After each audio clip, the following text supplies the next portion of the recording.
I've been at NETGEAR for almost 7 years now, pretty much associated with the business products that entire time.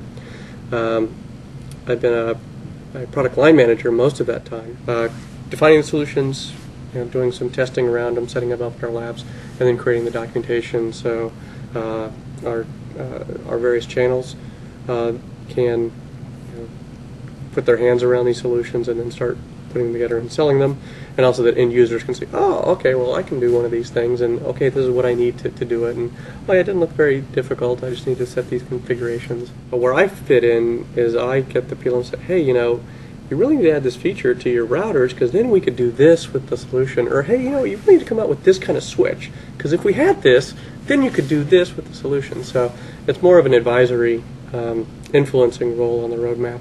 I'm gathering the last couple of years have been a lot of security, a lot of VoIP focus for you. Is that well? Am I right, or am I way off? I've only moved into this role as of a couple of months ago. So the last couple of months.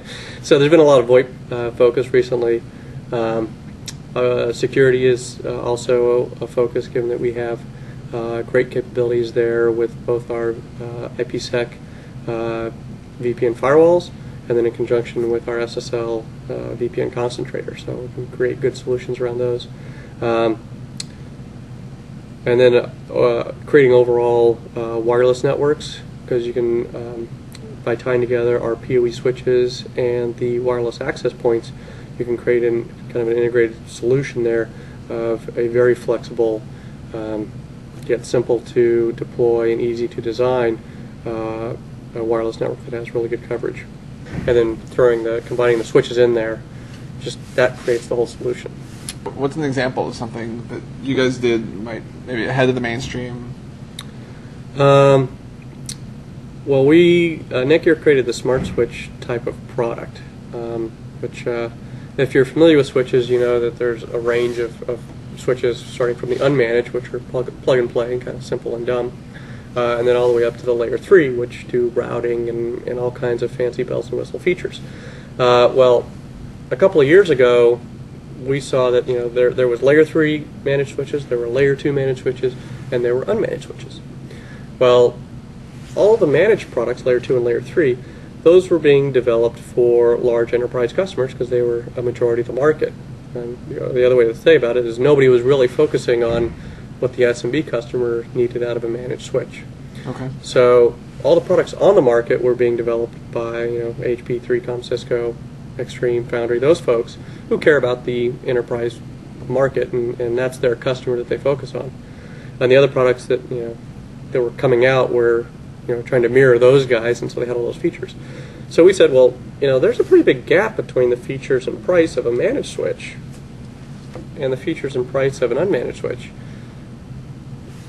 Can we do something in that space there and really address the need of a small business customer who now is being either forced to go down to an unmanaged switch that maybe doesn't do all that he wants to do, or pay an arm and a leg for a switch that he's only going to use 10% of the features on. So we were able to look at the technology available and say, well, hey, let's come up with this new category of product, which we call smart switches. That's lightly managed, has the key features that a small business needs, and costs much less than the managed switches. When you look at the world today, specifically on the SMB side, have things happened in the last couple of years that have taken you by extreme surprise? Has anything emerged technology-wise, product-wise, market-wise that nobody thought would happen either as fast as it did, to the degree it did, etc.? The transition from 10100 to gigabit has been going a little bit slower than we'd expected. We were expecting it to mirror more the transition from 10 to 100, which once it hit certain price points, things happen very quickly. And that hasn't been the same with the gigabit switches. The transition's still happening, and all the growth in the market right now is pretty much in the gigabit space. Why it's not happening faster? Could be a couple of reasons. Maybe people just slowed down in their technology churn as things got a little more mature. I think the PC churn has slowed down a little bit, and people are getting more usage and years out of their PCs and laptops. which has slowed down the rate of transition to the new faster wired connections. How far ahead are you always having to look? Are you focused on the month, the quarter, the year, the decade? NETGEAR, one of NETGEAR's strengths as a company is that we can actually turn products pretty darn quickly. And so it gives us two benefits. One, we can respond quickly as the market evolves. So we tend to be a relatively nimble company. And two, we don't have to forecast as far out in the future. So we do periodically say, okay, what's a network going to look like in 5 years, and what's it going to look like in 10 years? So we can kind of place our technology bets and start tracking, certain technologies more closely. But the most of our product development thoughts are within a 2-year window. What motivates you in the SMB space? Personally, like, for me, I'm very consumer focused. What I do, I've spent my whole career looking at consumer tech.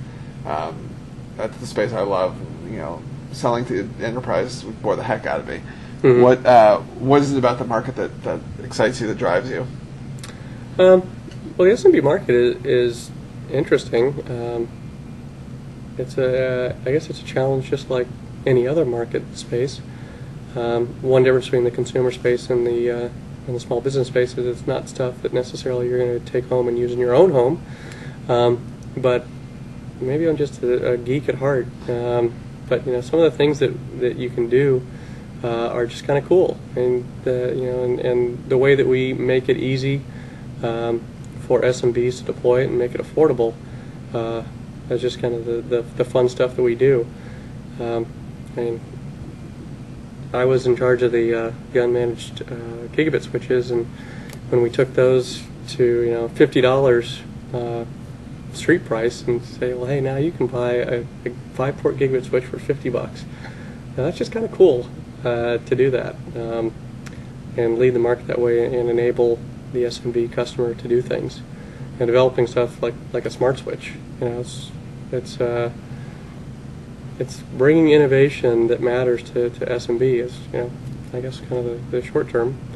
And I guess that would apply to many other areas, but I guess that's what I get to do here, and it's fun. All right. Does your home look more like an office or like a home for home networking? It looks more like a home. Yeah. But we're actually not that computer intensive. We only have 2 computers in the house that we own, and then we bring in 2 from work. So at any one time we only have 4 computers on the network. And I say only 4 because I talk to some people around here like, oh yeah, I got 3 in this room, and let's see, 4 more in the garage, and I guess it's 12 total. So no, we're pretty much your mainstream consumer. Is your region, are you worldwide, or yeah? Do you travel a lot for work? It's reasonable. Almost sound like a job interview at this point. Hey, come to NETGEAR. I head out to Taiwan pretty regularly to meet with the ODMs, visit Europe and Asia annually, to kind of keep track of what's going on there, visit with the resellers and journalists over there and talk about what's going on and find out talk about what we're doing and find out what's going on over there.